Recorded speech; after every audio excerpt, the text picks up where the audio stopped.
స్తుతిస్తూ ఆరాధించుట ద్వారా ఆత్మలు ఆయుధపరచబడండి. రాత్రి నీ కొరకు నా కొరకైన దేవుని ప్రేమ ఏ రీతిగా తన నోటి మాటగా కనుపరచబడబోతాం గ్రహించటానికి. ఈ రీతిగా నా హృదయమును నీ ఆత్మతో దీవించితివో, ఏ రీతిగా నా భారమును నీ కరుణతో మోసితివో,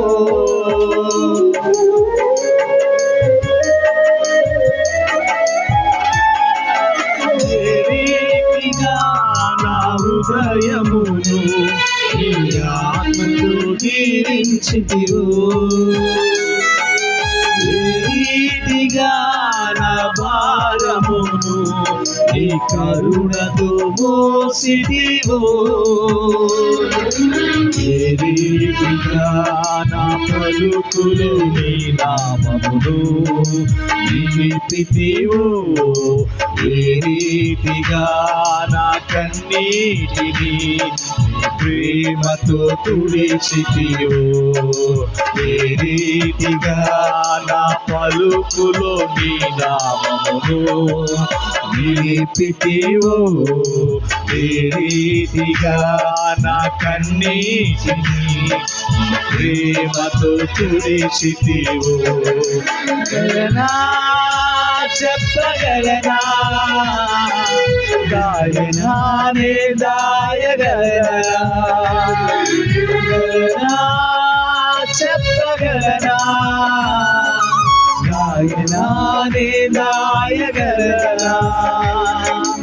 అయ్యా నా యేసయ్యా, ఎదలో నీవే ప్రేమ స్వరము, నాదం రాగం ఎదలో నీవే ప్రేమ స్వరము.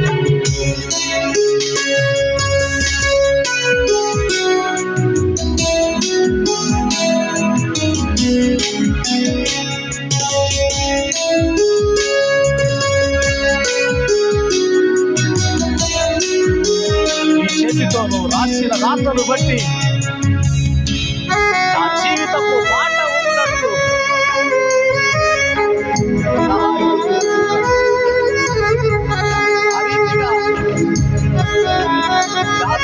అప్పగించుకుంటున్నానయ్యా.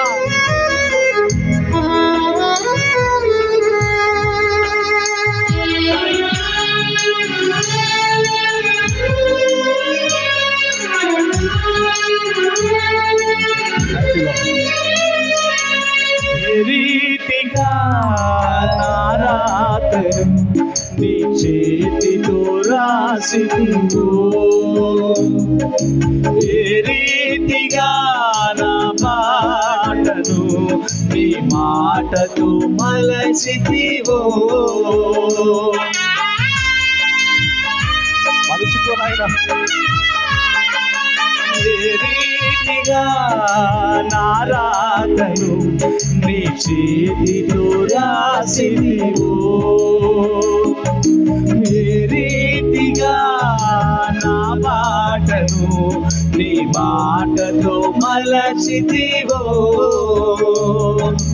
ఏ రీతిగా నా గమ్యమును నీ సిలువతో మార్చితివో, ఏ రీతిగా నా దుర్గమును నీ కృపతో కట్టితివో, ఏ రీతిగా నా గమ్యమును నీ సిలువతో మార్చితివో, ఏ రీతిగా నా దుర్గమును నీ కృపతో కట్టితివో. గలనా చెప్పగలనా, గాయనానే దాయగలనా, గలనా చెప్పగలనా, గాయనానే దాయగలనా. అయ్యా నా యేసయ్యా, నాదం తాళం రాగం ఎదలో నీదే ఈ ప్రేమ స్వరము నాదం తాళం రాగం ఎదలో నీదే ఈ ప్రేమ స్వరము నన్నెంతగా ప్రేమించితివో నిన్నంతగా దూషించితివో నన్నెంతగా నీవెరిగితివో నిన్నంతగా నీ మరచితినో చెప్పగలనా దాయనానే దాయగలనా చెప్పగలనా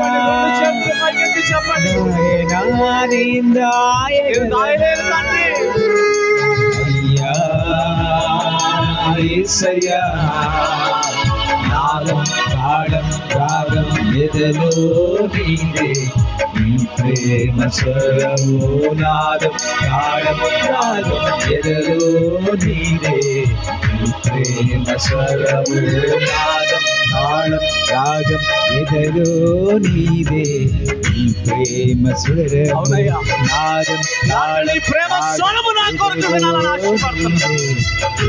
ఈ రాత్రి నీ ప్రేమ స్వరము నా నుండి ఏ విధమైనటువంటి ఆశను కలిగి ఉన్నదో నిజముగా గ్రహించి అటు గ్రహింపులో భాగముగా వినబోతున్న నీ మాటను బట్టి ప్రత్యక్షపరచబోతున్న నీ మాటకు లోబడవలనని ఆశిస్తా ఉన్నాను.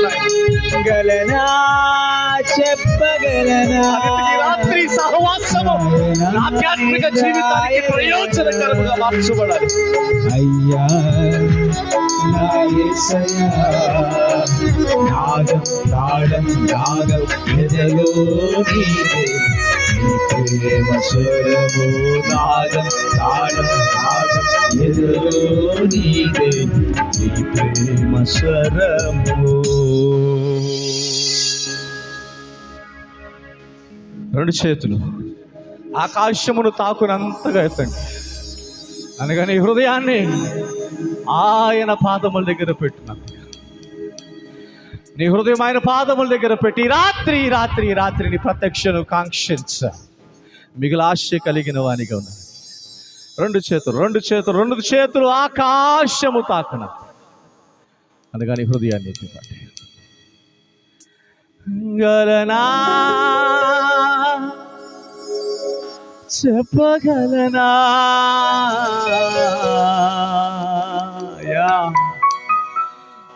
దాయనా నే దాయగలనా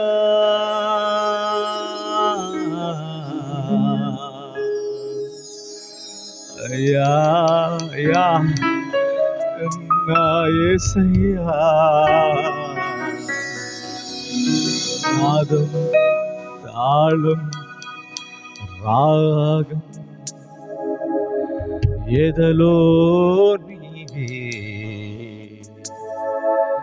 నీ ప్రేమ స్వరము.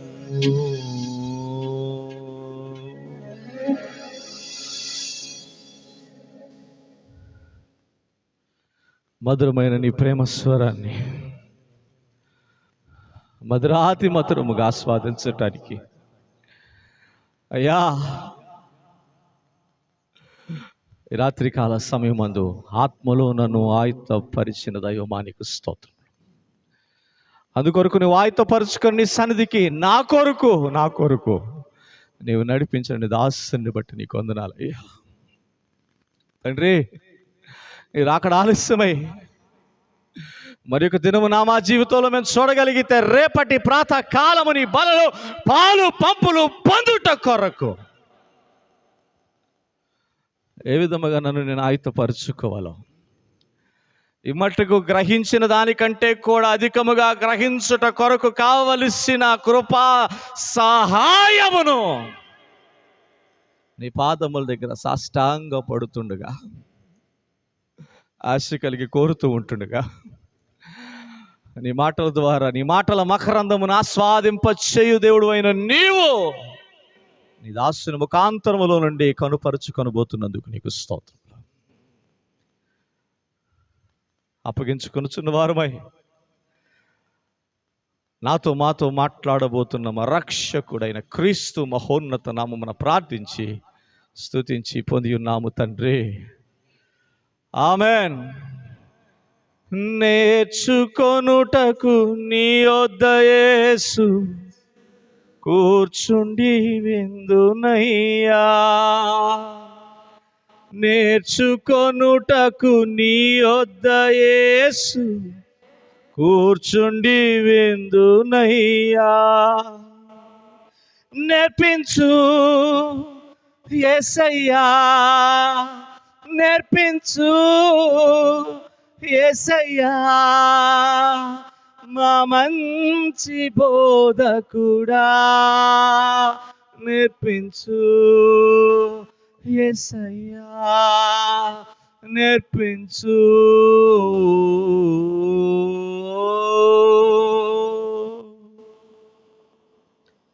క్రీస్తు మహోన్నత నామమున చేరి కూడి వచ్చిన ప్రతి ఒక్కరికి హృదయపూర్వక వందనాలు తెలియచేస్తూ సమయాన్ని సేవకునికి అప్పగించవాలని ఆకాంక్షిస్తూ, సుపరిచితులు ప్రత్యేకంగా పరిచయం చేయనక్కర్లేదు, మనల్ని ఎంతగానో ప్రేమించు దేవుని దాసులు, ప్రత్యేకంగా నాకు అత్యంత ప్రియమైనటువంటి సోదర సమాన దైవదాసులు, తోటి సేవకులైనటువంటి కిషోర్ బాబు గారిని బట్టి ఎంతగానో నేను స్తుతిస్తూ ఉన్నాను. వారి దేవుడు ఈ మధ్యకాలంలో నేను గమనించిన అనేక ప్రాంతాల్లో ఎంతో చక్కగా వాడుకుంటూ తన మహిమను కాంక్షింపచేస్తూ ఉన్నటువంటి దేవుని యొక్క గొప్పతనము, సేవకుని యొక్క వ్యక్తిగత సాక్ష్యము, అలాగే వారి పరిచర్య కుటుంబమైనదని సేవకునిగా మనం చేస్తాను.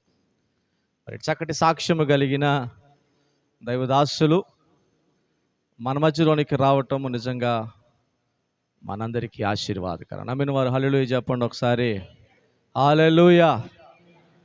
ఆలస్యం చేయక ఈ సమయాన్ని దైవ సేవకులకు అప్పగిస్తూ ప్రేమతో రెవరెండ్ కిషోర్ బాబు గారిని ఆహ్వానిస్తాం. వస్తుండగా దేవుని నామాన్ని గొప్ప చేద్దాం.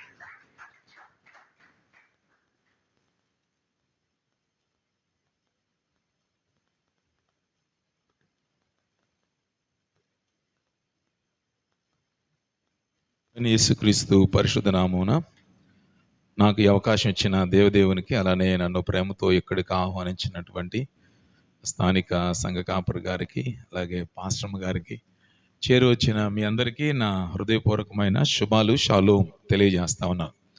మంచిది. ఇప్పటివరకు చాలా చక్కని పాటల ద్వారా, ఆరాధన ద్వారా దేవుణ్ణి మహింపరిచాం. కొద్ది నిమిషాలు దేవుని యొక్క వాక్యాన్ని ధ్యానం చేద్దాం.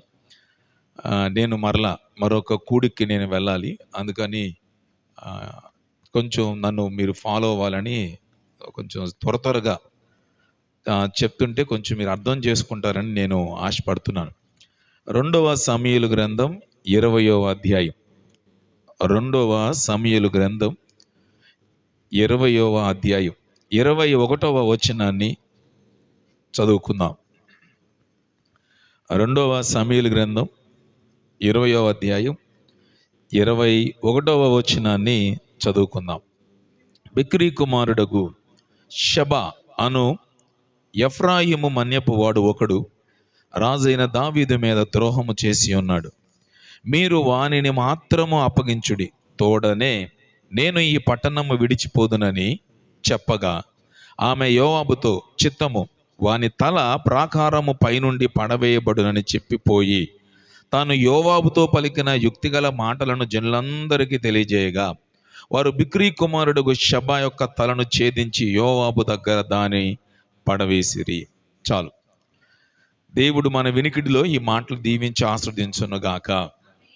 ప్రియమైన దేవుని బిడ్డలారా, నా యొక్క అంశం ఏంటంటే ఆబేలు బెత్మయాకలో ఉన్నటువంటి యుక్తిగల స్త్రీ. ఇక్కడ ఈ నేపథ్యం ఏంటంటే, ఈ స్టోరీ ఏంటంటే మీ అందరూ తెలిసినటువంటి స్టోరీ ఇది. అది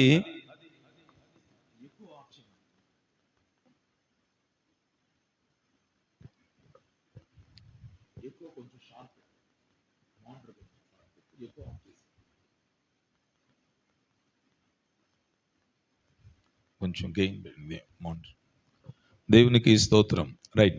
సో ఇక్కడ జరిగినటువంటి సంఘటన మీరు చాలా సందర్భాల్లో చదివే ఉంటారు, వినే ఉంటారు. యోవాబు అని ఒక దావీదు యొక్క అక్క కొడుకు. యోవాబు సెరయు అనేటువంటి దావీదు గారి యొక్క అక్క ఉంటే, వాళ్ళ అబ్బాయి అంటే దావీదు గారికి మేనల్లుడు. అలాగే అభిషేక్ కూడా దావీదు యొక్క మేనలుడే. సెరయాకి 3 పిల్లలు. ఆ 3 పిల్లల్ని ఆసాహేలు మూడోవాడు. ఈ 3 పిల్లల్ని కూడా దావీదు దగ్గరే పెంచింది. అంటే దావీదు దగ్గరే దావీదుతో పాటే ఉండాలని కోరుకొని దావీదుతో పాటే వదిలేసింది. దావీదే యుద్ధాలు తీసుకెళ్లేవాడు, అంతఃపురంలో ఏ కార్యక్రమాలు ఉన్నా వీళ్ళని తీసుకెళ్తా ఉండేవాడు. అయితే దావీదు అబ్షాలోము చేత మోసగించబడిన వాడే మహనయిము వెళ్ళి తిరిగి వచ్చిన తర్వాత, అబ్షాలోము చనిపోయి తిరిగి వచ్చిన తర్వాత మరలా రాజుగా పరిపాలన చేస్తున్నప్పుడు జరిగినటువంటి ఈ సంఘటన ఇది. అక్కడ యోవాబు ఏం చేశాడంటే ఒక అతన్ని తరుముకుంటూ వెళ్ళాడు. తరుముకుంటూ వెళ్తే ఆ వ్యక్తి ఏం చేశాడంటే ఈ ఆబేలు బెత్మయాక అనే ఊరిలో జ్వరబడ్డాడు. అయితే అతను ఆ ఊరిలో జ్వరబడ్డ సంగతి ఆ ఊరు వారికి ఎవరు తెలియదు, ఆ ఊరు ప్రజలకు కూడా తెలియదు. తరుముకుంటూ వస్తున్నటువంటి యోవాబు, అభిషేయి, కెరీతీలు, పెలేతీలు, అనేక మంది జనసమూహం, వీళ్ళందరూ కూడా అలాగే షవ, అలాగే ఈరా, నెక్స్ట్ అబ్యాతారు, యెహోషాపాతు, అలాగే బెనాయా, వీళ్ళందరూ కూడా తరుముకుంటూ వస్తున్నారు. ఎవరినంటే ఈ షబాని. దావీదు చెప్పాడు వాడిని పట్టుకురండ్రా అని చెప్పి. అందుకని అతని కోసం వెళ్తే వాడు పరిగెడతంటే వాడిని తరుముతున్నారు. అతను ఏం చేశాడంటే ఈ యొక్క ఆబేలు బెత్మయాక అనే ఊరిలో జ్వరబడగానే మరి యోవాబు ఎందుకు ఆ ఊరిలోకి వెళ్ళకుండా తనతో ఉన్నటువంటి ఈ జనులందరితో ఆ ఆబేలు బెత్మయాక అటువంటి పట్టణాన్ని చుట్టుముట్టాడు. పెద్ద పెద్ద ఆ రోజుల్లోనే చుట్టూ కూడా పెద్ద గోడలు ఉంటాయి, మధ్యలో ఎక్కడో ఒక్క చోట మాత్రం ద్వారం ఉంటుంది, పెద్ద ద్వారం. మీరు గోల్కొండ వెళ్తే హైదరాబాద్ మీకు తెలిసిద్ది. మనం టికెట్ తీసుకుని లోపలికి వెళ్తున్నప్పుడు ఎంట్రన్స్లో పెద్ద గేట్ లాగా తలుపులు ఉంటాయి, ఐరన్ డోర్స్ అనమాట. 2-3 నడితే కానీ కదలవై. అది దాటి కొంచెం వెళ్ళగానే అక్కడ ఒకలాంటిది ఉంటుంది, మనం చప్పలు కొడితే పైన ఎక్కడో ఉన్న వాళ్ళకి వినపడిద్ది, రీసౌండ్ వస్తుంది, మీరు చూసే ఉంటారు. సో అంతటి పెద్ద పెద్ద దర్వాజాలు, పెద్ద పెద్ద తలుపులు ఉంటాయి. ఓకే, ఎంట్రన్స్లో లోపల ప్రజలందరూ కూడా ఈ గోడల మీద సైనికులు పెట్టుకొని లోపల సురక్షితంగా ఉంటారు. అలాంటి ఆ పట్టణం చుట్టూ కూడా ప్రాకారం ఉంటే యోవాబు అతనితో ఉన్న జనులు వీళ్ళందరూ కూడా లోపలికి వెళ్లకుండా దాన్ని చుట్టుముట్టి ఈ ప్రాకారాన్ని పడగొడటానికి ప్రాకారాన్ని కొడతా ఉంటారు. కొడుతున్నప్పుడు ఆ ఊరిలో చాలామంది చదువుకున్న వాళ్ళు, చాలామంది ధనవంతులు, జ్ఞానం గలవారు, బలాఢ్యులు చాలామంది ఉన్నారు. కానీ వాళ్ళు ఎవ్వరు కూడా అరే మా ఊరు గోడలు పడగొడుతున్నారు ఏంట్రా మీరు, మా ఊరు గోడ చుట్టూ మీరు బయట మా చుట్టుముట్టారేంటి, మా ప్రాకారాలు ఏంటి కొడుతున్నారు ఏంటి అని ఒక్కళ్ళు కూడా ప్రశ్నించినట్టుగానే ఒక్కళ్ళు కూడా అడిగిన వాళ్ళు లేరు. కొంతమంది ఇలాంటి వాళ్ళు ఉంటారు, ఏం జరుగుతున్న సంఘంలో మనకు ఎందుకులో, మనం వచ్చాం వెళ్ళిపోయాం అయిపోయింది, పలారం పెడితే తినేసి వెళ్ళిపోదాం, అసలు మనకి ఏం జరుగుతున్నా మనకు సంబంధం కాదు అన్నట్టుగా ఉంటారు. కొంతమంది జస్ట్ అలా అనౌన్స్మెంట్ చేస్తారు, ధన్మని చేయుతారు, అయ్యగారు నా వంతు నేను పార్టిసిపేట్ చేస్తానండి, నా వంతు ఇదండి, లేదా మా వంతు ఇదండి అని కొంతమంది వెంటనే రియాక్ట్ అవుతారు. కొంతమంది పొరపాటు చేయెత్తాం ఎత్తబాక, ఇంటికి వెళ్ళి చెప్తాను నీ పని అంటది. ముందు ఈయన చెయ్యి ఎత్తాం అనిపించింది, ప్రేరేపిస్తాడు దేవుడు. చెయ్యి ఎత్తాడా ఇంటికి వెళ్ళక అట్లగాడే చేతికి వాత, అంటే పెట్రోల్ మామూలు జనరల్ చెప్తున్నా, నన్ను అడిగి కదా నువ్వు చెప్పాల్సింది, ఊరిని చెయ్యొత్తావేంటి. కొంతమందికి ఇలా ఉంటుంది. ఆ ఊర్లో కూడా అంతే, సేమ్. చాలా మంది ఉన్నారు, చుట్టూ ప్రాకారం ఉంది, బయట యోవాబు తన సైన్యం ప్రాకారాన్ని పడగొడతాను ప్రయత్నం చేస్తుంటే చాలా మంది ఉన్నా కూడా ఆ ఊర్లో ఎవరు కూడా ముందుకు వచ్చి అడగల. కానీ ఆ ఊర్లో ఒక ఆవిడ ఉంది, ఆవిడ పేరే బైబిల్లో రాయబడలేదు, కానీ ఆవిడ గురించి మాట చదవండి ఒక్కసారి ప్రియమైన దేవుని బిడ్డలారా. ఆవిడ ఎలాంటిదంటే 14వ వచనం 15వ వచనం దగ్గర నుంచి చదువుదాం. అతడు ఇశ్రాయేలు గోత్రపు వారందరి యొద్దకు, ఆబేలు వారి యొద్దకు, బెత్మయాక వారి యొద్దకు, బెరీయులు అందరి యొద్దకు రాగా వారు కూడుకొని అతన్ని వెంబడించింది. ఈ ప్రకారం వారు వచ్చి ఆబేలు బెత్మయాక యందు బిక్రీ ముట్టడి వేసి పట్టణపు ప్రాకారం ఎదుట బురుజు కట్టగా యోవాబు వారందరూ ప్రాకారమును పడవేయుటకు దానిని కొట్టిరి. ఓకే, కొట్టారా లేదా? కొట్టారు. ఇప్పుడు అక్కడ ఆ ఊర్లో 16వ వచనం చదవండి. అప్పుడు ఎవరంట? యుక్తి గల ఒక స్త్రీ ప్రాకారము ఎక్కి, ఓహో ఆలకించుడి నేను అతనితో మాట్లాడినట్లు యోవాబుని ఎక్కడికి రమ్మని చెప్పుడని కేక వేయగా యోవాబు ఆమె దగ్గరకు వచ్చాను. రైట్. ఇప్పుడు ఆ ఊర్లో చాలా మంది ఉన్నారు కానీ ఒక ఆవిడ ధైర్యం చేసి ముందుకొచ్చి ఆవిడ మాట్లాడటం ప్రారంభించింది. ఏంట్రా బాబు, మా ప్రాకారాలు పడగొడుతున్నారు, మా ప్రాకారాలు ఏంటి కొడుతున్నారు, పడేస్తున్నారు, ఎంత స్ట్రాంగ్గా మేము కట్టుకున్నాం. ఆ రోజుల్లో అంతే కదా, చుట్టూ పట్టణం ఉండేది. ఇప్పటికీ ఇజ్రాయెల్ దేశంలో యెరూషలేములో చుట్టూ పెద్ద పెద్ద గోడలు ఉన్నాయి. ఓకే, ఆ పెద్ద గోడ లోపలే యెరూషలేము ఉంటుంది.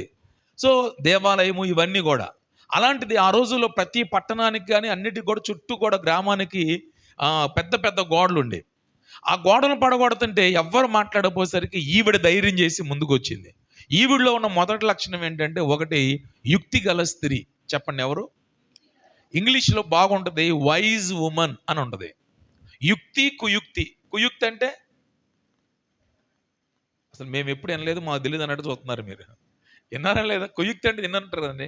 ఇంగ్లీష్లో కన్నింగ్ అంటాం. వీడు పెద్ద కన్నింగ్ అంటాం చూడండి. మనకు తెలియదు వాడి గురించి, అయినా మనం అనేసుకుంటాం ఊరికే. అమ్మో ఇవి పెద్ద కన్నింగ్ దమ్మో అంటారు.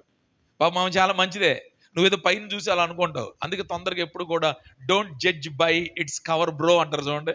ఒక బుక్ని పైన కవర్ చూసి ఎప్పుడు జడ్జ్ చేయకూడదు. ఓకే, లోపల చదివి మ్యాటర్ అబ్బాయి ఏం లేదని అప్పుడు చెప్పాలి. ఓకే, సో ఈవిడ ఆ మాట చక్కగా రాయించి పెట్టాడు, యుక్తి గల స్త్రీ అంట. చెప్పండి ఎలాంటిదండి? ఈ రోజున దేవుని యొక్క సంఘంలో మనమందరం చివరి రోజుల్లో ఉన్నాం కాబట్టి విశ్వాసులమైన మనం ఎలాగుండాలంటే వైజ్ పర్సన్స్గా ఉండాలి. ఆమేనండి. తెలివైన వారుగా ఉండాలి. తెలివి తక్కువ వాళ్ళుగానో, బుద్ధిహీనులుగానో, జ్ఞానం లేని వారుగానో, అవివేకులుగానో, మూర్ఖులుగానో, మనకు ఎందుకులే అనే విధంగానూ ఉండకూడదు. మనకి తెలియకుండగా మనలోకి, మన పట్టణంలోకి, మన సంఘంలోకి, మన కుటుంబాల్లోకి, మన యొక్క ఆధ్యాత్మికమైనటువంటి జీవితంలోకి, వ్యక్తిగత జీవితంలోకి షబా అనేటువంటి అలాంటి పనికిమాలిన ఒకడు చొరబడుతున్నాడు. పనికిమాలిన చొరబడ్డాడు. ఇప్పుడు ఈవిడ అతన్ని అడగటానికి గల కారణం ఏంటంటే, నేను ఈవిడ గురించి తర్వాత చెప్తా మీకు.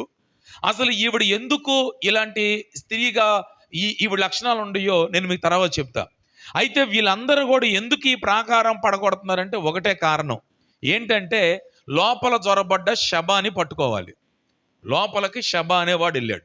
అసలు ఇంతకీ వాడు ఎవడు అంటే, అక్కడ చూడండి మొదటి వచనంలో 20వ అధ్యాయం మొదటి వచనం. బెన్యామీయుడగు బిక్రీ కుమారుడైన షబయును పనికి మాలిన వాడొకడు. ఎవడంట వీడు? అందరనండి. మనం తిడతాం కోపం వస్తే పిల్లల్ని, ఏ పనికి మాలిందానే, పనికి మాలినోడని తిడతాం.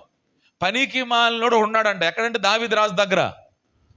ఈ పనికి మాలినోడు ఎక్కడ చొరబడ్డాడంటే, ఈ ఆబేలు బెత్మయాక్ అనే ఊర్లో చొరబడ్డాడు. పనికి మాలినోడు మనకు తెలియకుండా మన ఇళ్లలో, మన హృదయంలో చొరబడ్డా మనల్ని కూడా పనికి మాలినోడు చేసేస్తాడు. అందుకని యోవాబు తరుముకుంటూ ఆడొక్కడిని అప్పగించు చాలు, మేము ఈ ఊరు నుంచి వెళ్ళిపోతాం అన్నాడు. సో ఈ రోజున మన తెలియకుండగా మనలో జ్వరబడ్డ పనికి మాలిన వాడు ఎవడైతే ఉన్నాడో, అపవాది వాడి క్రియలు, వాటిని మనం అప్పగించగలిగితే మన గ్రామం, మన ఆత్మీయ జీవితం చాలా సేఫ్గా ఉంటుందని నేను మనం చేస్తున్నా. ఆమేనందమా? బైబిల్లో పనికి మాలిన అంటే ఎవరో తెలుసా? ద్వితీయోపదేశ కాండం 13వ అధ్యాయం 13వ వచనం చదవండి. 13 ద్వితీయోపదేశ కాండం 13 కొంచెం స్పీడ్గా చదివితే బైబిల్ తీసేవాళ్ళు.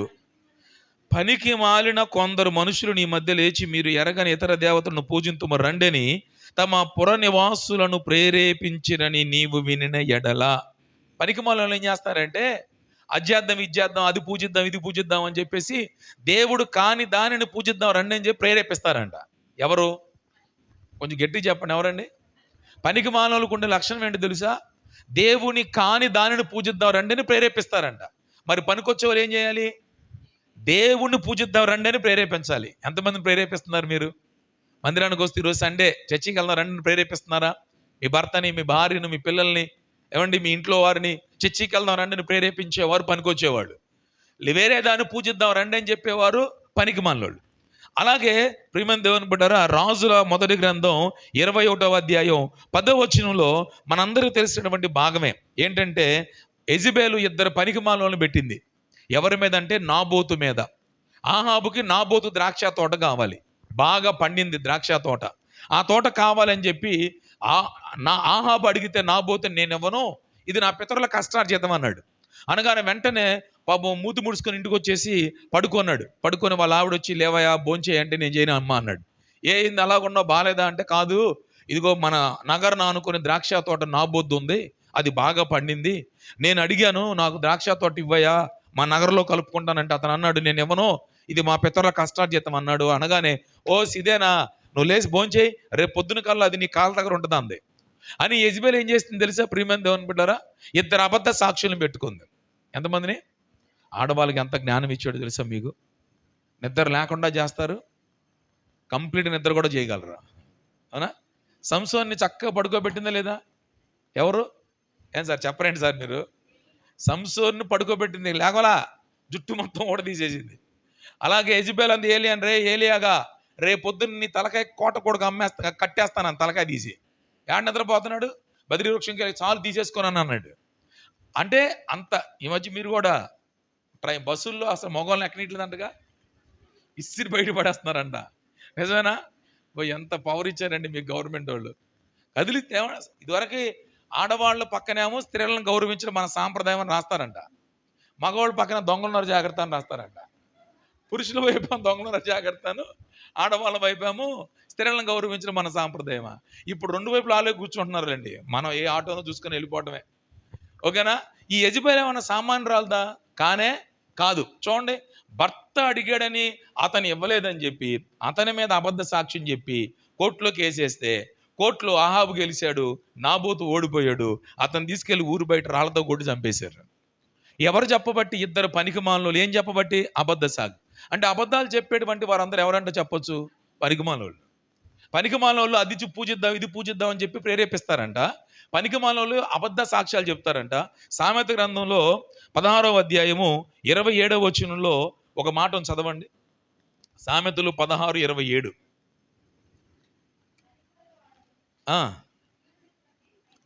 ఏం తవ్వుతాడంటమ్మా? పనికిమాలినోడు కీడును త్రవ్వి పైకెత్తును. అసలు అస్తమాను కీడే తవ్వుతాడంట.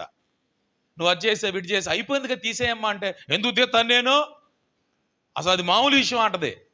అయిపోయి 10 సంవత్సరాలు అయింది, మళ్ళీ తవ్వుతానే ఉంటుంది. పనికిమాలందరూ ఏం చేస్తారంటే అయిపోయిన కీడుని తవ్వుతానే ఉంటారండి ఎప్పుడు చూసినా. సో ఇలాంటి వాళ్ళతో చాలా ప్రమాదం, జాగ్రత్తగా ఉండాలి ప్రియమైన దేవుని బిడ్డారా. సో ఇలా బైబిల్లో చాలా ఉన్నాయి పనికిమాలిన గురించి. ఇతను ఎవరంటే షబ పనికిమాలినోడు. ఇప్పుడు ఈ పనికిమాలినోడు ఆ ఊరు గురించి ఆమె భలే చెప్పింది. యెహోవా స్వాస్యం అంట ఆ ఊరు. ఏ ఊరండి? ఆబేలు బెత్మయాక అనే ఊరంట దేవుని స్వాస్యం అని చెప్పింది ఆవిడ. అలాంటి దేవుని ఆస్తి అయినటువంటి ఆ ఊరిలో ఈ పనికిమాలినోడు జ్వరపడితే యోవాబు తరుపుకుంటూ ఆమెను అన్నాడు, ఈయన్ని అప్పగించండి మేము వెళ్ళిపోతాం అన్నాడు. ఇప్పుడు మనలో కూడా తెలియకుండా వాటిని వీటిని చేయటానికి ప్రేరేపించే అపవాది యొక్క ఆత్మలు, వాడి క్రియలు ఏమన్నా ఉంటే వాటిని మనం అప్పగిస్తే గనక ప్రియమైన దేవుని బిడ్డారా, మనము మన ఆత్మీయ జీవితం పర్ఫెక్ట్గా ఉంటుంది. ఆమేన్. రెండవది, అతను ఎలాంటి వాడో తెలుసా ప్రియమైన దేవుని బిడ్డారా? అక్కడే చూడండి 20వ అధ్యాయము కొంచెం కంటిన్యూ చేయండి 2వ లైన్ నుంచి. వాడు దావీదునందు మనకు భాగము లేదు, యెషయి కుమారుని యందు మనకు స్వాస్యము ఏమాత్రము లేదు. ఇశ్రాయేలు వారులారా, మీరందరూ మీ మీ గుడారములకు పొండని బాకా ఊది ప్రకటన చేయగా. ఇతను ఏం చేస్తాడంటే రెండవది, లేని వార్తలు పుట్టించేవాడు. చెప్పండి ఎవరు? కొంచెం గట్టిగా చెప్పాలి మీరు.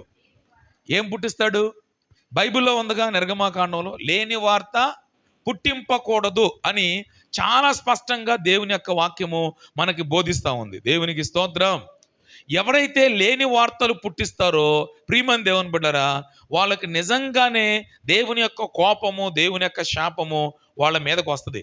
సో ఇతడు ఎలాంటి వాడంటే దావీదు మీద అసలు దావీదు దగ్గర మనకు స్వాస్యం ఎక్కడుంది? నిర్గమాకాండం 23:1 వచనం చదవండి. నిర్గమాకాండం 23వ అధ్యాయం 1వ వచనం. లేని వార్తను మరి ఎందుకు పుట్టెత్తునా? నువ్వు కాదులే, ఊరికన్నా నేను చదివిన వాళ్ళు కాదు. ఏం పుట్టించకూడదు? లేని వార్త. అసలు నువ్వు చూడలా, నువ్వు విన్నట్టే పెద్ద చెప్పేస్తావు, తప్పు కదా? బైబిల్ వాక్యం చెబుతుందిగా లేని వార్తలు పుట్టింపకూడదని. ఉన్నాయి చెప్తానికి టైం లేదు ఇక్కడ. ఇంకా లేని వార్తలు ఎక్కడ చెప్తారండి? ఎక్కడ క్రియేట్ చేస్తారు? సో దేవుని యొక్క వాక్యంలో లేని వార్త పుట్టించకూడదు. ఇతను చేసిన పని అదే. బోర ఊది, అరే మనందరికీ స్వాస్యం ఎక్కడ ఉంది, దావీదు వచ్చాడు, వాళ్ళు వీళ్ళు అంటే యోధావారు ఇశ్రాయేల్ వారు 12 గోత్రాల వారు అతను రాజావాళ్ళని కోరుకున్నాం, సింహాసనం మీద కూర్చోబెట్టాం. అతను ఎక్కిన దగ్గర నుంచి యోధా వాళ్ళకే అతను అన్ని ఇస్తున్నాడు రా. ఇశ్రాయేల్ వారికి మనకేమిచ్చాడు రా? మనకి స్వాస్యం ఏముంది, ఆస్తి ఏమిచ్చాడు, భాగం ఏమిచ్చాడు, మనకి ఏమైనా ఇల్లు ఇచ్చాడా, ఏమిచ్చాడు, అందరూ వెళ్ళిపోండి, మీ గుడారాలకు వెళ్ళిపోండి అని దావీదు మీద లేని వార్తలు చెప్పి దావీదు నుండి ఇశ్రాయేలు వారిని విడదీసిన వాడు. చెప్పండి, వేసినాడు. అమ్మ నీకేదన్నా ఉంటే నువ్వు ఎవరి మీద చెప్పుకో, కానీ అసలు చెప్పకూడదు. చెప్తున్నా, దేవుని మీద కానీ సంఘం మీద కానీ సేవకుల మీద కానీ లేని వార్తలు పుట్టించి వారి నుంచి విడదీసే విధంగా మాత్రం ప్రయత్నం చేయకు, దానివల్ల నీకే నష్టం. ఇప్పుడు ఇతను చేసినటువంటి ఈ పనికిమాలోడు చేసే రెండో పని ఏంటంటే, దావీదు మహారాజు మీద లేని వార్త చెప్పి ఇశ్రాయేలు 10 గోత్రాల వారిని దావీదు నుంచి విడదీశాడు.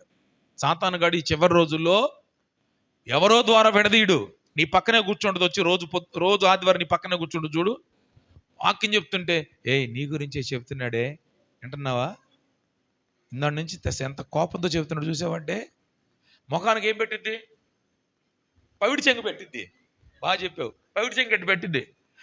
మేమనుకుంటా ఉంటాము ఎంత చక్కగా అంటున్నారు, మళ్ళీ ఇంటో అట్టగా అంటది, ఇట్టా విన్నట్టు ఉంటుంది కదా, మధ్యలో అల్లినప్పుడు అల్లు చెప్పింది మళ్ళీ బాగానే, మళ్ళీ వేసేసి జాగ్రత్త గీనే బాబు, చచ్చిపోయావు బాబు నువ్వు. ఏ వార్తలు ఇవి? ఇప్పుడు వాక్యం చెప్తున్నాను అనుకోండి, చెప్పే మాకు గుచ్చుకుంటుంది, తగిలిద్ది, వినే మీకు తగిలిద్ది, అందరికి తగిలిద్ది. దేవునికి స్తోత్రం. మనం ఏం చేయాలి? సరి చేసుకోవాలా, కప్పేసుకోవాలా? అంతేనా? పాపాలు ఒప్పుకున్నాడు ఏమవుతాడు? కనికరించబడతాడు. వాడిని ఒప్పుకొని విడిచిపెడితే. అదే వాటిని కప్పుకున్నాడు అనుకోండి, లేనిపోని శిక్ష మన మీదకి వచ్చింది. సో ఇతడు చేసిన పని అదే. అందరికీ ఏం చేశాడంటే దావీదు మీద లేని వార్తలు చెప్పి దావీదు నుంచి విడదీశాడు. అపవాది చేసే పని చివరి రోజుల్లో పనికి మాలినోడు మనలోకి జ్వరపడటమే కాదు, దేవుని నుంచి మనల్ని విడదీయటానికి లేని వార్తలు చెప్తా ఉంటాడు. ఈ రోజున ఎక్కడ చూసినా యూట్యూబుల్లో అటిల్లో యేసు ప్రభు గురించి, సేవకుల గురించి ఎంత వల్గర్గా మాట్లాడుతున్నారు. ఇవన్నీ కొత్తగా వచ్చేటువంటి యంగ్స్టర్స్, స్టూడెంట్స్ అందరూ కూడా విని అసలు ఇవన్నీ ఎందుకు, అసలు దేవుడు నేను నమ్ముకోకపోతే సరిపోద్ది అనుకొని ఏం చేస్తాడు? ప్రార్థనలను ఏమొద్దు, అసలు నాకు అవసరం లేదు, దేవుడు వద్దు అనుకుంటాడు. అలా అనుకున్నప్పుడు చివరికి ప్రియమైన దేవుని బిడ్డలారా, నష్టం కలిగేది నీకే. లేని వార్తలు చెప్పినప్పుడు మనం విని రాజు నుంచి, సంఘం నుంచి, దేవుని బిడ్డల నుంచి మనం విడిపోయామా, అపవాదిగాడు పట్టుకొని నిన్ను అగ్నిగుండానికి తీసుకెళ్తాడు.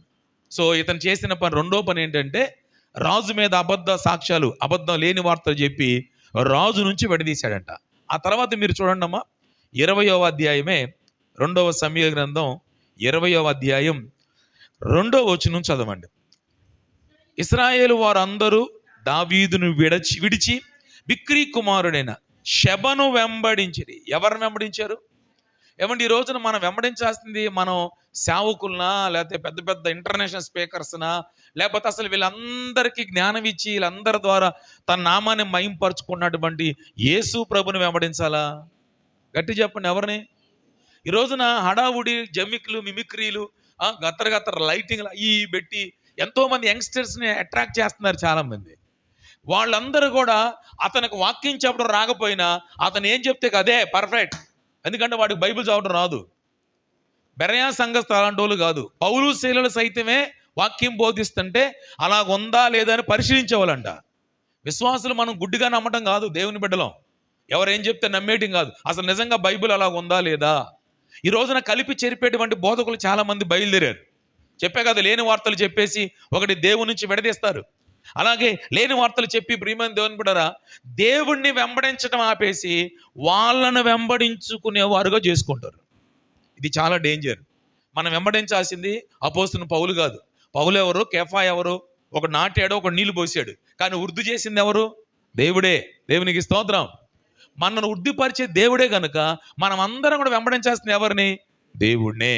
కానీ ఇక్కడ ఈ షబా ఏం చేశాడంటే, అరే రాజును వెంబడించబాకండ్రా, నన్ను వెంబడించండ్రా అని ఇశ్రాయేలు ప్రజలందరూ 10 గోత్రాల వారిని తన వైపు వెంబడించుకునేవాడుగా చేసుకొని వాళ్ళందరూ కూడా ఆయన్ని వెంబడించుకుంటూ వెళ్ళారు. అసలు రాజ్యంలో ఉన్న ప్రతి ఒక్కరు ఎవరిని వెంబడించాలి? రాజుని. Praise the Lord. నేను ఇక్కడ నిలబడ్డానంటే నా టాలెంటా, నా గొప్పతనమా, నా శక్తి సామర్థ్యాలా? ఏం కాదు. ఆయన లేకపోతే నేను ఎక్కడ దాకా వస్తానా?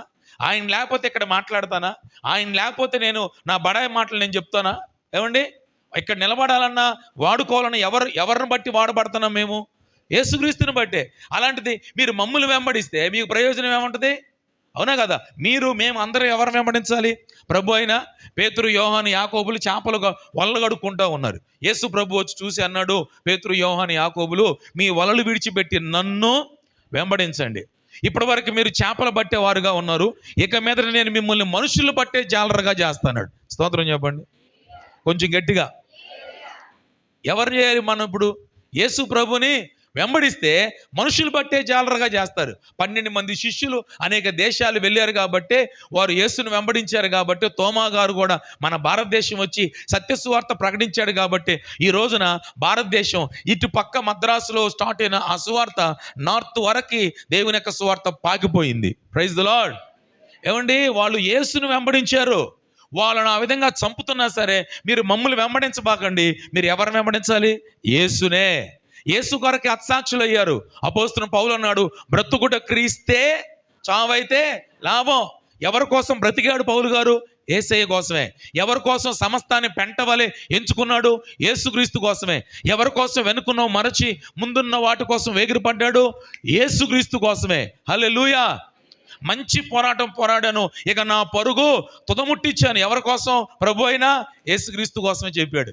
సో మనం వెంబడించాల్సిన యేసు ప్రభుని కానీ మనుషుల్ని, లేకపోతే మంచి యంగ్ సినిమా హీరోస్ లాగా ఉండేటువంటి మంచి సూపర్ స్టార్ ఏమనొచ్చు అంటే ప్రీచర్స్ని కాదు, సూటు బూట్ వేసుకొని మంచి హీరోలాగా హీరోయిన్ లాగా కనపడే వాళ్ళని కాదు, దేవుని యొక్క వాక్యం ఉన్నట్టుగా బోధించే వారిని, ప్రియమైన దేవుని బిడ్డ, వాక్యాన్ని, సత్యాన్ని, దేవుని యొక్క సన్నిధిలో దేవుణ్ణి మనం వెంబడించేవారుగా ఉండాలి. ఆమేన్. ఈ పనికి మాలినోడు రెండవది రాజు నుంచి విడదీసేవాడు, మూడవది తనను వెంబడించేవాడు.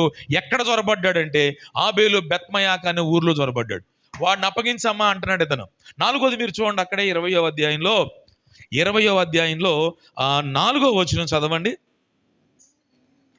అమ్మ. 6వ వచనం, క్షమించండి, 6వ వచనం. ఏంది ఇంతకన్నా వాయిస్ పెరగదా మీకు? అసలు ఇప్పుడు అక్కడ నుంచి కేకేమన్నాడు ఒక ఆమెని, ఎక్కడి నుంచో నా ఊరు ఆ సిమెంట్ రోడ్డు మీద నాకు వినపడింది, ఏంది ఇక్కడ నా గొంతుకి ఏమన్నా కత్తి పెట్టిరేది, చదవకూడదు, ఇంతే లెవెల్లో చదవాలని. గట్టి చదవండి పైకి. దావీదు అబీషైని పిలవనంపి, బిక్రీ కుమారుడైన షబా అబ్షాలోము కంటే మనకు ఎక్కువ ఏం చేశాడు? దావీదుకి వాళ్ళ కన్న కుమారుడైన అభిషేక్ కన్నా కూడా అంట ఎక్కువ కీడు చేసేవాడు షబా. ఏమంటే కీడు చేసేవాడు మన మధ్య ఉన్నాడు అనుకోండి, వాడితో మనకి ప్రమాదమా లేకపోతే వాడితో మనకు మేలా? నేనేమన్నా ఐఏఎస్ ఇంటర్వ్యూ క్వశ్చన్ అడిగాను మిమ్మల్ని, ఈ క్వశ్చన్ ఆన్సర్ చెప్తే మీకు కలెక్టర్ అయిపోతారని అడుగుతున్నాను. ఏమన్నా తెలుగే చెప్తుంది. కీడు చేసేవాడు మన మధ్య ఉంటే వాడు మన కీడు చేస్తాడా మేలు చేస్తాడా? బాబోయ్, తెలుగు అర్థమైందా? అది గట్టి చెప్పండి. అదేదో ఏం చేస్తారు సార్? కీడే చేస్తాడు. అవునా కదా? కీడు చేసేవాడు మన మధ్య ఉంటే వాడు మన కీడే చేస్తాడు. బైబిల్లో కీడు గురించి ఒక మాట ఉంది ప్రియమైన దేవుని బిడ్డలారా. మీరు చదవండి ఒక మాట, నేను మీకు చూపిస్తాను. సామెతలు 11:27 చదవండి. సామెత గ్రంథం 11వ అధ్యాయం 27వ వచనం. మేలు చేయగోరువాడు కీడు చేయగోరువాడు. అమ్మా పాస్టమ్ గారు తెలుగు రావట్లేదు, మీరు కొంచెం గట్టి చదవండి. మీరు తెలుగు మేలు చేయగోరువాడు ఉపయుక్తమైన క్రియ చేయును, కీడు చేయగోరువానికి కీడే మూడును. నీకు మూడింది ఆగు, చదివిన అమ్మాయి కాదు. మనం అంటాం చూడండి, రే నీకు మూడిందిలే రా అంటాం చూడండి. ఇప్పుడు కాదు నీకు వందలాగంటాం చూడండి. ఇప్పుడు దేవుని వాక్యం చెబుతుంది, కీడు చేసేవాడికి కీడే మూడిద్దంట. కీడు చేసేవాడికి ఏం మూడిద్ది? అందుకని దేవుని దగ్గరకు వచ్చినప్పుడు దేవుని సందులో మనం నేర్చుకోవాల్సింది మేలు చేయడం నేర్చుకోవాలి. నీకు చేతనైతే మేలు చేయగానే ఏం చేయొద్దు అన్నాడు? కీడు చేయొద్దు అన్నాడు. ఎందుకని? నువ్వు కీడు చేసావా నీ కీడే మూడిద్ది. మనుషుడా, దేవుడు వెక్కిరించబడ్డు, ఏమి విత్తుతావో దాన్నే కోస్తావు. నువ్వు మేలు చేసావా దేవుడు మేలు చేస్తాడు, కీడు చేసావా నీకేమొచ్చింది? కీడే. ప్రియమైన దేవుని బిడ్డలారా, ఇతను ఎలాంటి వాడంటే దావీదు రాజుకి ఎక్కువ కీడు చేసినోడు. ఏమంటే రాజుకే చేశాడంటే రాజ్యానికి చేయడా? రాజుకు చేసినోడు, దేవాతి దేవుడికి చేసినోడు సంఘానికి చేయడా? చేస్తాడు. గనుక ఇతను ఇలాంటి దుర్మార్గుడు. అంతేకాకుండా ఇతనిలో ఉన్న మరో లక్షణం ఏంటి తెలుసా? అంటే నాకు ఇంకా ఎక్కువగా ఎక్స్ప్లెయిన్ చేయడానికి టైం లేదండి, నేను ముందే చెప్పాను మీకు. దయచేసి నన్ను ఫాలో అవ్వండి. 21వ వచనం చదవండి. 20వ అధ్యాయం 21వ వచనం. బిక్రీ కుమారుడగు చదవండి. బిక్రీ కుమారుడగు షెబాను ఎఫ్రాయిము మన్యపు వాడు ఒకడు రాజు అయిన దావీదు మీద ద్రోహము ఏం చేశాడు? ద్రోహం చేసి. చూసారా, కీడు చేయటమే కాదు, వీడు ఏం చేస్తాడు? ద్రోహం. ద్రోహం అంటే ఎవరనొచ్చు? ద్రోహం చేసి ఏమనొచ్చు? వెనక నుంచి కత్తిపెట్టి పొడుస్తారు చూడండి, వెన్నుపోటుదారులు, ద్రోహం చేసేవాళ్ళు అనమాట వీళ్ళు. అరే ఎంత నమ్మానురా నిన్ను, నాకు ద్రోహం చేస్తామంటారు చూడండి. అరే ఇస్కరేతు యోధ ఎంత నమ్మానురా, నిన్ను నమ్మి డబ్బు సంచిచ్చానురా, నీకు 30 వెన్నెలను నమ్మేస్తావా? చెలికాడా, నువ్వు కావాల్సింది చేయాల్సింది చేసేయి, రా వచ్చి ముద్దు పెట్టుకో అన్నాడు యేసుప్రభు. ముద్దు పెట్టినాడు అంతే. యేసుప్రభు వారిని సైనికులు అందరూ కూడా చుట్టుముట్టి తాళ్ళతో కట్టేశారు. ప్రియమైన దేవుని, ద్రోహం చేసేవాడు వీడు. ఏమన్నా ద్రోహం చేయాలన్న మైండ్ ఉన్నవాడు ఒకళ్ళు చర్చికి వస్తే ఆడు మేలు చేస్తాడా ద్రోహం చేస్తాడా? మళ్ళా మెల్లి చెబుతున్నారు, మళ్ళీ అడిగాను, ఐపీఎస్ ఏమైనా క్వశ్చన్ అడిగానా? ఏం సార్, ద్రోహం చెయ్యాలి అని మైండ్తో వచ్చినోడు ద్రోహం చేస్తాడా లేకపోతే మనకి భోజనాలు పెట్టి వెళ్తాడా? ద్రోహమే చేస్తాడు. సో బాగా గుర్తుపెట్టుకోండి, ఇలాంటి 5 లక్షణాలు గలలోడు షెబ. 1 పనికిమాలినోడు, చెప్పండి ఎవరు? 2 లేని వార్త చెప్పి దావీదు నుంచి విడదీసేవాడు. 3 చెప్పండి, తనను వెంబడింప చేసేవాడు. దేవుని కాదు మీరు వెంబడించాల్సింది, నన్ను వెంబడించాడని చెప్పేవాడు. 4 ఎక్కువ కీడు చేసేవాడు. 5 ద్రోహం చేసేవాడు. ఈ 5 లక్షణాలలో ఏ లక్షణం అన్నా మంచి లక్షణం ఉందా? తలకాయన్న ఓపండి, ఏమా ఉందండి? లేదు. మరి ఇలాంటోడు మీరు అక్కడ గమనిస్తే మీరు ఒకసారి చూడండి అమ్మా, ఇదే 20వ అధ్యాయం 20వ అధ్యాయం ఆవిడ ఒక చక్కని మాట చెప్తుంది చూడండి. 19వ వచనం చదవండి. నేను ఇశ్రాయేలునందు నిమ్మలస్తులలో యథార్థవంతుల్లోను చేరికైన దానను, ఇశ్రాయేలుల పట్టణములలో ప్రధానముకు ఒక పట్టణమును లయము చేయవలని నీవు ఉద్దేశించున్నావు. యెహోవా స్వాస్యమును నీవెందుకు నిర్మూలన చేయుదువు? చాలా. ఇప్పుడు ఆ ఆబేలు బెత్మయాక అనేటువంటి ఊరిలో ఉన్న ప్రజలందరూ కూడా, ఆ ఊరు కూడా ఏమంటుందంటే ఈవిడ యెహోవా స్వాస్యం. చెప్పండి ఎవరు? ఇప్పుడు ఇక్కడ ఉన్న వాళ్ళు మనందరం దేవుని స్వాస్యం అన్న వాళ్ళు చేయొద్దండి. ఏందమ్మా మీరిద్దరు కాదా? అమ్మ తెలుగులో చూస్తాను, మళ్ళీ స్వాస్యం అంటే ఏందో బాబు అనుకున్నారు. స్వాస్యం అంటే పిల్లలు కాదు, ఆస్తి. ఎక్కడ ఉన్న వాళ్ళు మనందరం దేవుని ఆస్తి అన్న వాళ్ళు చేయొద్దండి. ఇప్పుడు మనం దేవుని ఆస్తి కదా, దేవుని స్వాస్యం కదా. ఇలాంటి ఈ స్వాస్యంలోకి పనికిమాలోడు, లేని వార్తలు చెప్పి విడదీసేవాడు, అలాగే తనని వెంబడింప చేసుకునేవాడు, అలాగే కీడు చేసేవాడు, ద్రోహం చేసేవాడు జొరబడితే చూస్తూ దేవుడు ఊరుకుంటాడా? దావీదు రాజే అరే వెళ్ళి ఆడిని పట్టుకోండ్రా అన్నాడు. అభిషేకాన్ని పిలిపించాడు. తర్వాత యోవాబుకు చెప్పాడు. 2 అన్నదమ్ములే, ఒకడు కత్తి పట్టుకుంటే 10,000 మంది చంపగలరు.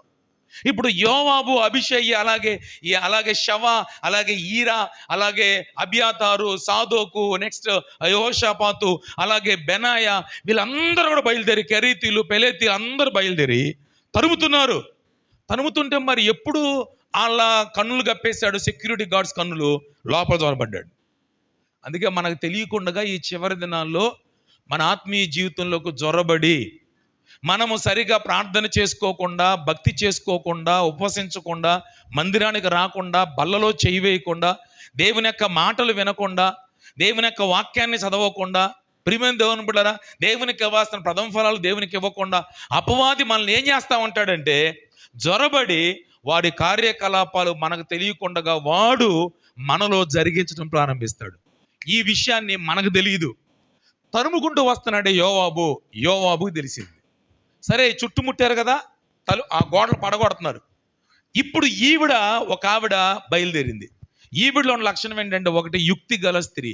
చెప్పండి ఏ స్త్రీ అంటే? ఆ ఊళ్ళో చాలా మంది ఉన్నారు తెలివైన వాళ్ళు, కానీ ఈవిడ మాత్రమే చాలా ధైర్యంగా లేచింది. సామెతలు 14:1 ఏముందంటే, జ్ఞానవంతురాలు తన ఇల్లు కట్టుకొనును.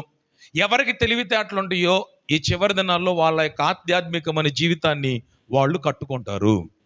ఒకటి యుక్తి గల స్త్రీ. రెండవది మీరు అక్కడ గమనిస్తే ప్రియమైన దేవుని బిడ్డారా, చదవండి 16వ వచనం. అప్పుడు యుక్తి గల ఒక స్త్రీ ప్రాకారము ఎక్కి, ఏమెక్కిందండి? రెండవది ఆవిడ ప్రాకారము ఎక్కిన స్త్రీ అనండి. అందరు చెప్పండి, ఏ స్త్రీ? ఒకటి యుక్తి గల స్త్రీ. సో పనికి మాలినోడు, లేని వార్తలు చెప్పి విడదీసేవాడు, కీడు చేసేవాడు, రాజుని కాకుండా తనను వెంబడింపజేసుకునేవాడు, ద్రోహం చేసేవాడు మనలోకి, మన పట్టణంలోకి, మన ఇంటిలోకి, మన ఆత్మీయ జీవితంలోకి జ్వరపడితే మనము వాడిని తరమటానికి మనం ఎలాంటి వారు ఉండాలంటే, ఒకటి యుక్తి గలవారుగా ఉండాలి, తెలివైన వారుగా, జ్ఞానం గలవారుగా. ఏ జ్ఞానం అంటే లోక జ్ఞానం కాదు, అలాగే చదువుతో ఉన్న జ్ఞానం కాదు. ఇదిగో మన చేతులు ఉన్నటువంటి దైవ గ్రంథం యొక్క జ్ఞానం కావాలి. ఆమేన్. యేసు ప్రభు వారు దేంతో జయించాడు అపవాదిని? 40 రోజులు ఉపవాసం ఉండి దన్మని ఎత్తైన కొండ మీద తీసుకెళ్ళాడు. ఈ లోకరాజ్యాలు మొత్తం చూపించాడు. నా కాళ్ళ దండం పెట్టిస్తా అన్నాడు. వాక్యంతో జయించాడు. ఆకలేస్తున్నాగా రొట్టెలు రాళ్ళని రొట్టెలుగా చేసుకొని తినన్నాడు. వాక్యంతో జయించాడు. అవునా కదా? ఇక్కడ నుంచి దూకు అన్నాడు. దేవతలు వచ్చి పట్టుకుంటారు నిన్నని. ప్రతిదీ కూడా యేసు ప్రభు వారు దేంతో అపవాదిని గెలిచాడు? వాక్యము. అందరనండి దేనండి? ఆది యందు వాక్యం ఉండిన, వాక్యము దేవుని యొద్ద ఉండిన వాక్యమే.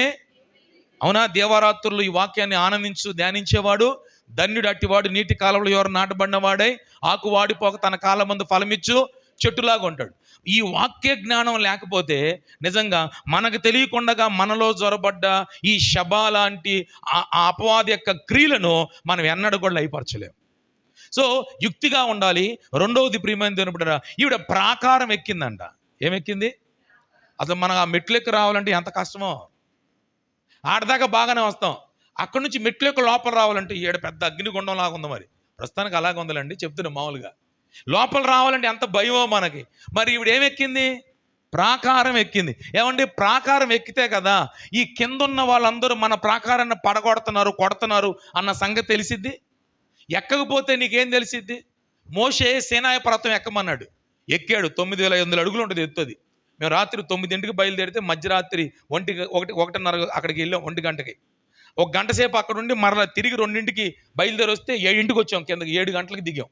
అంటే నడుచుకుంటానే ఒక లైట్ ఇస్తారు, కట్టుకొని కర్ర ఇస్తారు, వెనకాల ఒక వాటర్ బాటిల్ పెట్టుకొని బ్యాగ్ లాగా ఎక్కి వెళ్ళాం. మరలా ఎక్కి దిగి వచ్చాం. పైకి వెళ్ళగానే 750 మెట్లు ఉంటాయి, ఇలా స్ట్రైట్గా ఉంటాయి. అది ఎక్కేదరికి అసలు ఇక అర్ధరాత్రి పూట పట్టపగలు కనపడింది మాకు.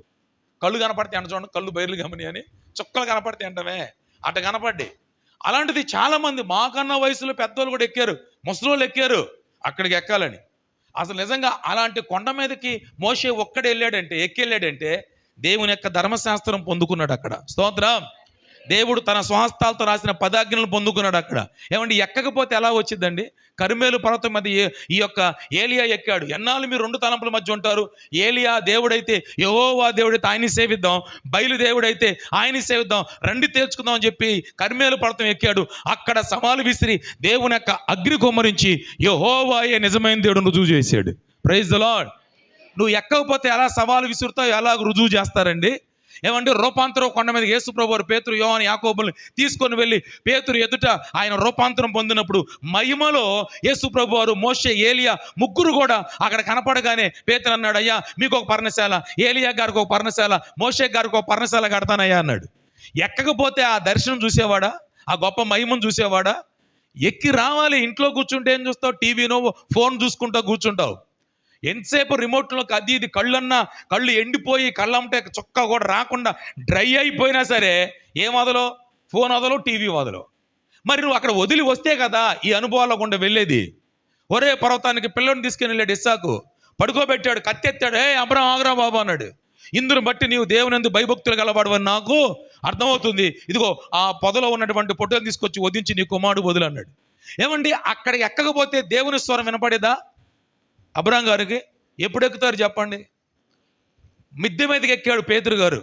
మిద్దె మీద ఎక్కి ప్రార్థన చేసుకుంటే దుప్పటి 4 చెంగులతో కూడినటువంటి దుప్పటి చెంగు కనపడింది. దాని లోపల చతుస్పా జంతువులు అన్నీ ఉన్నాయి.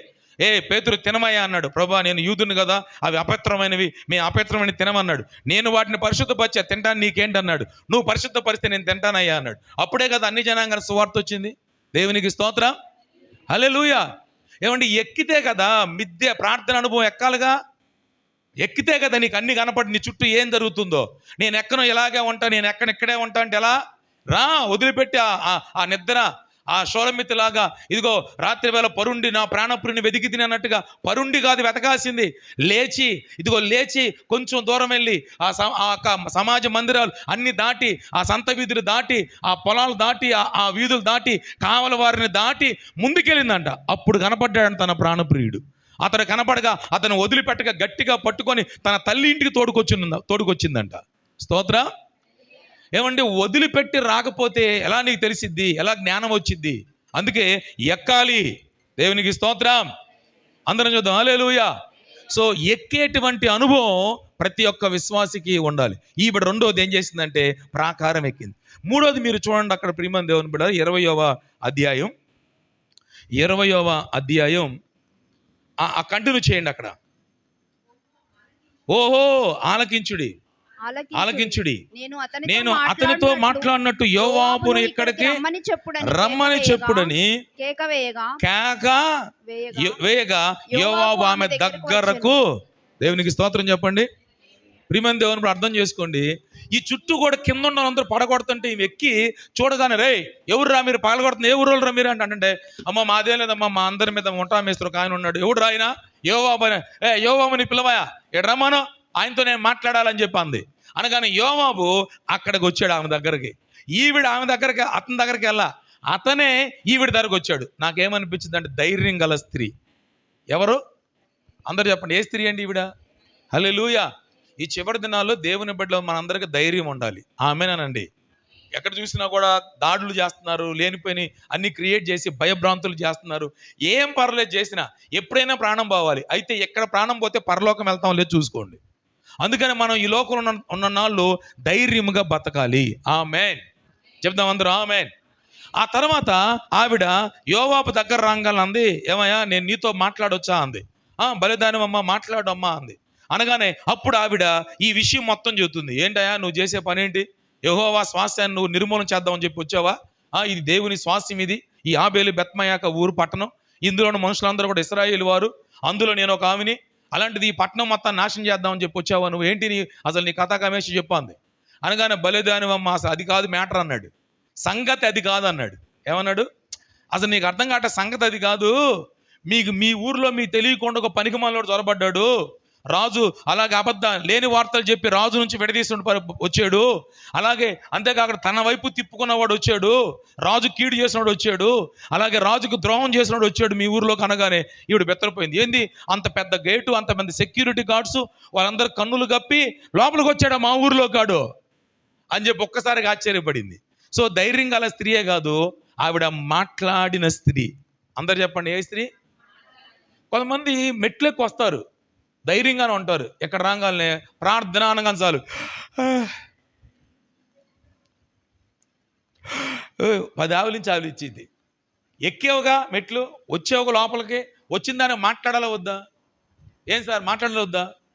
మీరు మాట్లాడతలేదండి, నేను ఇప్పుడే అన్న మాట్లాడాలి వద్దా అని. ఇది అన్న మాట్లాడంటారేమంటున్నా. దేవుడితో మనం మాట్లాడకపోతే మన విషయాలు దేవుడికి ఎలా తెలుస్తాయి? అవునా చెప్పండి, అవునా కదా? మన సమస్యలు ఆయన చెప్పాలా వద్దా? అన్నా చెప్పిందా మందిరంకి వచ్చి నాకు పిల్లలు లేరు, పిల్లోడు కావాలని అడిగింది, ఇచ్చాడులే దేవుడు. స్తోత్రం. కొంతమంది చర్చికి వస్తారు, ఎక్కువస్తారు, మెట్లు ఎక్కువస్తారు, ప్రాకారం ఎక్కువస్తారు, కానీ వచ్చిన వాళ్ళు ఎక్కడ కూర్చొని బాగానే కూర్చుంటారు, ధైర్యంగానే కూర్చుంటారు, కానీ ఒక్క మాట మాట్లాడి చెప్పరు. స్తోత్రం అన్న చెప్పరు, హల్లెలూయా అన్న చెప్పరు. ప్రార్థన చేయండి అమ్మా అంటే మెలు చెప్తే ఎండా దేవుడు ప్రార్థన గట్టిగా చేయాలా? మన పితరులు పిచ్చెక్కి పౌలు సేనలు అర్ధరాత్రి పాటలు పాడుతూ అలాగే ప్రార్థన చేస్తా పెద్దగా చేస్తే ఖైదీలు అందరూ అంటారంట వాళ్ళు లోపల చేసుకోవచ్చుగా. లోపల చేస్తే భూకంపం వచ్చేదేంది చెప్పండి? ఖైదీల యొక్క బంధకాలు ఊడేయా? వాళ్ళ యొక్క చెరసాల మొత్తం కూడా బద్దలైపోయేదా? కానీ కొన్నిసార్లు పెద్దగా ప్రార్థన చేయాలి, పాటలు పాడాలి. చెప్పండి స్తోత్రం. ఎంత చెప్పినా ఇంతే వాయిస్ అంటారా? ఇంకొంచెం గట్టిగా సౌండ్ పెంచి పురుషులు. కొంతమంది చెప్పట్లేదు సార్, మీరు గట్టిగా చెప్పాలి, మాట్లాడాలి ఇక్కడ అందరం. హల్లెలూయా. అవునా? మాట్లాడిన స్త్రీ ఈవిడ. యెహోవా శ్వాస నిర్మూలన చేస్తావా? చూడండి ఎంత ధైర్యం. ఎవరు మాట్లాడిపోయిన ఆ ఊర్లో ఈవిడ మాట్లాడింది. చెప్పగానే ఆయన మ్యాటర్ అది కాదమ్మా, మీ ఊర్లోకి ఈడు వచ్చాడు ఒకడు, వాడిని అప్పగించండి, వాడిని అప్పగించట తోడనే ఇక్కడి నుంచి మేమందరం వెళ్ళిపోతాం అన్నాడు. అనగానే అప్పుడు కళ్ళు తెరుచుకుంది. ఓహో, మాకు తెలియని విషయాలు ఎవరి ద్వారా తెలిసినాయి? మా ఊర్లోకి ఎవడొచ్చాడో మాకు తెలియలా, కానీ మాకు తెలియని విషయాలు యోవాబు ద్వారా తెలుసుకుంది ఈవిడ. స్తోత్రం. తెలియని విషయాలు దైవ సేవకుల ద్వారా దేవుడు మనతో మాట్లాడుతున్నప్పుడు వాటిని మనము తెలుసుకునేవారుగా మనం ఉండాలి. ఆమేన్. ఒకటి యుక్తి గల స్త్రీ, రెండోది ప్రాకారం ఎక్కిన స్త్రీ, మూడవది ధైర్యం కలిగిన స్త్రీ, నాలుగవది మాట్లాడిన స్త్రీ, ఐదవది సంగతి సేవకుల ద్వారా తెలుసుకున్న స్త్రీ. Praise the lord. విశ్వాసులకే మాకన్నా ఎక్కువ జ్ఞానం ఉంటుంది అని అనుకుంటాం మేము. అయినా మేమేం చెబుతాం? వాక్యం చెబుతానే ఉంటాం. చెబుతాం చెప్పమా, మీకేం తెలియదు అన్నట్టు చెబుతానే ఉంటాం. తెలియదు అన్నట్టు కూర్చుంటారు, కానీ తెలుసుకుంటే తప్పేముంది? ఏదో ఒక మాట దేవుడు మాట్లాడతాడుగా. ఈమె కూడా అసలు ఆ ఊర్లోకి వచ్చిన సంగతి ఈవిడ కూడా తెలియదు, ఆయన చెప్తే కానీ తెలియలే. అందుకే ప్రభు రాకడ సమీపిస్తుంది. ఈ చివరి దినాల్లో సంఘాన్ని దేవుడు ఎలర్ట్ చేస్తున్నప్పుడు, సిద్ధపరుస్తున్నప్పుడు మనందరం కూడా ఆ విషయాలు తెలుసుకొని రాకడకై సిద్ధపడాలి. ఆమెన్. ఆల్రెడీ మన భారతదేశంలో సూపర్ ఎల్నినో స్టార్ట్ అయిపోయింది. ఎక్కడో పసిఫిక్ మహాసముద్రం, దక్షిణ అమెరికా, పెరు, అలాగే ఈక్యుడార్ ప్రాంతాల్లో ఉన్నటువంటి పసిఫిక్ మహాసముద్రంలో సగటు ఉష్ణోగ్రత 2.5 డిగ్రీల సెల్సియస్ కన్నా 12-15 అంతటి ఎక్కువగా ఉష్ణోగ్రత వేడిగా ఉంటే పసిఫిక్ మహాసముద్రం చల్లగా ఉంటుంది. అలాంటి దాంట్లో 15 డిగ్రీల వేడితో ఉన్నటువంటి నీళ్ళు, ఆ ప్రవాహం, ఆ కరెంటు బయలుదేరి భూమధ్య రేఖకు దిగువగా ఉన్నటువంటి హిందూ మహాసముద్రంలో కలిస్తే ఆ హిందూ మహాసముద్రంలో నీళ్ళని వేడెక్కిపోయి ఋతుపవనాల మీద ఎఫెక్ట్ చూపిస్తే, ఋతుపవనాలు కాస్త జూన్లో వచ్చే ఋతుపవనాలు వెనక్కి వెళ్ళిపోయి కరెక్ట్గా వచ్చే సంవత్సరం డిసెంబర్ దాకా ఉంటుందంట దీని ఎఫెక్ట్. వర్షాలు పడవు. ఒకవేళ పడితే క్లౌడ్ బరస్ట్, ఒకేసారి బడవని కుమ్మరించబడదంట. భయంకర వరదలు. జపాన్లో సునామీ వచ్చింది, 7.4 భూకంపం వచ్చింది రెక్టార్ స్కేల్ మీద, సునామీ వచ్చింది. ఏమండి, ఇలాంటివన్నీ. ఒక పక్క యుద్ధం, ఇజ్రాయేల్ ఇరాన్ వార్ ఇంకా ముగిలా, రష్యా ఉక్రెయిన్ వార్ ముగిలా. ఏమండి, ఇలాంటివన్నీ అమెరికా ఇన్వాల్వ్ అయిపోయింది. రీసెంట్గా చైనా ఇరాన్కి ఒక భయంకరమైన యుద్ధానికి సంబంధించిన సామాగ్రి మొత్తం కూడా సప్లై చేసేస్తుంది. సో తెలియకుండా రష్యా, చైనా, అలాగే కొరియా, అలాగే ఇరాన్, ఇవన్నీ ఇందాక నేను చదివాను. 57 దేశాలు, ఇస్లామిక్ దేశాలన్నీ కూడా ఇస్రాయల్ చుట్టూ ఉన్న దేశాలు ఏకమై ఒకే తాటికి వచ్చి ఇస్రాయల్ అంతు చూడాలని చెప్పి అనుకుంటున్నాయట. నేను ఇందాక వార్తల్లో విన్నాను. అంటే ఒకవేళ జరిగితే ఏఎస్కే గ్రంథం 38-39 అధ్యాయములో ఏర్పాటు చేయబడిన ప్రవచనం నెరవేర్చబడిద్ది. అంటే యేసు ప్రభు వారు ఇది జరగకముందే సంఘం ఎత్తబడిద్ది. అంటే మేబీ ఎంత సమీపంగా ఉన్నామో చూసుకోండి ఇవన్నీ జరుగుతున్నప్పుడు. ఇంకెక్కడ నా ప్రాణమా తిను త్రాగు సుఖించని అంటాం చెప్పండి. ప్రార్థన చేసుకోకుండా, ప్రాకారం ఎక్కకుండా, ధైర్యం లేకుండా, జ్ఞానం లేకుండా, ఏమండి దేవుని యొక్క సేవకుల ద్వారా దేవుడు మాట్లాడుతున్నప్పుడు తెలుసుకోకుండా, రాకడికి సూచనలు గుర్తెరగకుండా, నీవు నీ కుటుంబాన్ని సిద్ధపరచుకోకుండా, నీ బంధువులు, నీ పిల్లలు ఇంకా రక్షించబడకపోతే ఒరే దండం పెడుతున్నారా, బాప్తిసం తీసుకుంటారా అని కాళ్ళు పట్టుకున్నా సరే పిల్లలకి బాప్తిసాలు ఇప్పించి ప్రభు మార్గంలో, శిక్షలో, బోధలో నడిపించాల్సిన ఈ రోజుల్లో దేవుని యొక్క సేవకుల ద్వారా వాక్యం ద్వారా మాట్లాడుతుంటే నిర్లిప్తంగా, నిర్లక్ష్యంగా ఉంటే ఆల్రెడీ రావాల్సిన వచ్చేసాడు శబాగాడు. ప్రపంచం ఎంటర్ అయిపోయింది. కరువులు, విపత్తులు, భయంకర ఉగ్రత, భయంకర రౌద్రాలు, భయంకర ప్రకృతి వైపరీత్యాలు జరిగిపోతా ఉన్నాయి. ఇవన్నీ సంభవిస్తున్నప్పుడు ఎలా నిశ్శబ్దంగా మౌనంగా ఉందాం? ఎలా మెలకు లేకుండా ఉందాం? నిద్రపోతా ఉందాం? ఆసక్తి లేకుండా ఉందాం? బైబిల్ వాక్యం చదవకుండా ఎక్కువ సమయం ఫోన్లకి, టీవీలకి ఇస్తా కూర్చుందాం? మోకాటి ప్రార్థన చేయకుండా, దేవుని మందిరంలో గడపకుండా, దేవుని సంధిలో ఉండకుండా లోకంలో గడపడానికి ఇష్టపడతాం చెప్పండి? ప్రభు రాకడ సమీపంగా ఉంది. సమాచారం చెప్పిన తర్వాత అప్పుడు ఆవిడ అంటుంది అరే అని ఊరిలోకి వెళ్ళి ఊరు జనం అందరికి కూడా ఈ సమాచారం చెప్పింది. స్తోత్రం చెప్పండి. హల్లెలూయా. మన ఊర్లో మనకు తెలియకుండా శబా అనే పనికి మనలో చొరబడ్డాడంటారా? అదిగో యోవాబు గారు చెప్పారు మనకి. సమరయ స్త్రీ ఊర్లోకి వెళ్ళి అందరూ చెప్పి అందరిని మార్చిందా లేదా? మరి ఇక్కడ విన్న వాక్యం నీ ఇంట్లోకి వెళ్ళి నీ భర్తకి, నీ భార్యకి, నీ పిల్లలకి, నీ తల్లిదండ్రులకు, నీ అత్తమామలకి, నీ స్నేహితులకి ఎప్పుడు చెప్పి తీసుకొస్తావు? నువ్వు వినేసి గేటు తీసుకొని దులిపేసుకు వెళ్ళిపోతావా?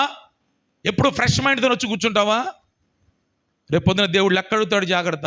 నీకు 5 దినారాలు ఇచ్చాడు, 5కి 5 సంపాదించావా?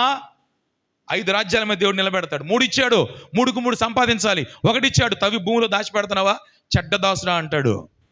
సో ఈవిడ తన లైఫ్లో ఊర్లోకి వెళ్ళి ఊరు జనం మొత్తం చెప్పింది. ఊరు జనం అందరూ ఎలక్ట్ అయ్యారు. అమ్మో, మన ఊర్లో మన తెలియకుండా పనికి మనలో జ్వరపడ్డా, షబా జ్వరపడ్డా, అరే మీ ఇంట్లో చూడండిరా, అరే మీ బట్టి కింద దూరాడేమో, అరే మీ బాత్రూమ్ ఉన్నాడేమో, అరే మీ డాబా పైన ఎక్కి దాక్కున్నాడేమో, తలుపు చాటును దాక్కున్నాడేమో, వాడు ఎక్కడెక్కడో వెతకండ్రా. ఊరు జనం అందరూ వెతికారు, వాడు దొరికాడు. స్తోత్రం. అందరూ వెతికితే దొరుకుతాడా దొరకడా? దొరికితే పట్టుకున్నారు. వాడి శిరచ్ఛేదనం చేసి ఆ తలకాయ తీసుకొచ్చి ఈ యొక్క యోవాబు కాళ్ళ దగ్గర పడేశారు. యోవాబు కాళ్ళ దగ్గర పడేశారు. ఎప్పుడైతే పడేశారో యోవాబు అక్కడి నుంచి బాకా ఊది 10 వెళ్దామే కా అన్నాడు. బాకా ఊదగానే ఈ చుట్టూ ప్రాకారం చుట్టూ ఉన్నటువంటి తన వారందరూ కూడా తిరిగి వారి గుడారానికి వెళ్ళిపోయారు. ఈ రోజున మనకు తెలియకుండా మనలో జ్వరబడ్డ ఈ షబా లాంటి అపవాది యొక్క క్రీస్తు విరోధి యొక్క లక్షణాలు చంపకపోతే అమ్మా రేపొద్దున కడబోర మోగినప్పుడు మనందరం కూడా తిరిగి మన గుడారంలోకి అనగా పరలోకానికి మనము వెళ్ళం. అందుకే వీడిని చంపాలి. కడబొర మోగగానే రాకడలో ఎత్తబడి పరమ తండ్రి మన కొరకు కడుతున్నటువంటి ఆ నివాసంలో మనందరం కూడా చేరాలి. అట్టి కృప దేవుడు మనకందరూ దయచేయను గాక. ఆమెన్. ప్రార్థన చేసుకుందాం. అందరూ కళ్ళు మూసుకోండి. ఒక నిమిషం అందరూ కళ్ళు మూసుకోండి, ప్రార్థన చేద్దాం. అందరూ కళ్ళు మూసుకోండి, ప్రార్థన చేద్దాం. విన్న వాక్యాన్ని బట్టి ఒక మంచి ఆలోచన కలిగి, ప్రభువా మేము కూడా ఆ స్త్రీలాగా ఉన్నట్లు సహాయం చేయండి నాయన అని అందరూ ప్రార్థనలో ఏకీభవిద్దాం. అందరూ ప్రార్థనలో ఏకీభవిద్దాం.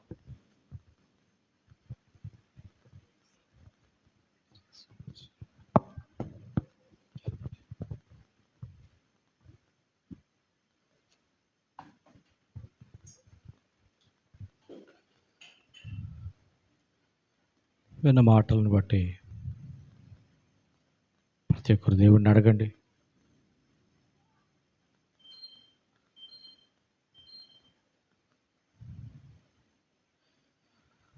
ఖచ్చితమైన మాటలు ఈ రాత్రి తన దాసుని ద్వారా నీకు వినిపించబడ్డాయి.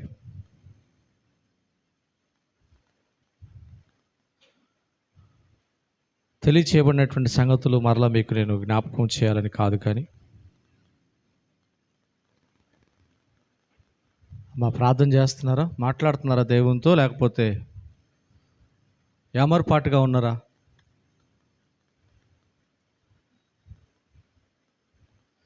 మటుకు దేవుడు తన దాసుని ద్వారా కనుపరిచిన ప్రయాసను వ్యర్థం చేసుకోబాకండి దయచేసి.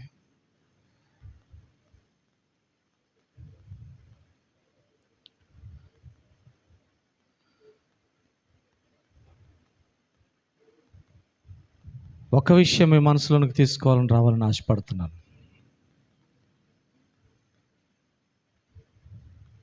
ఈ రాత్రి నీకు చేయబడినటువంటి బోధ ఖచ్చితమైన బోధ. సేవకునిగా ఈ మట్టుకు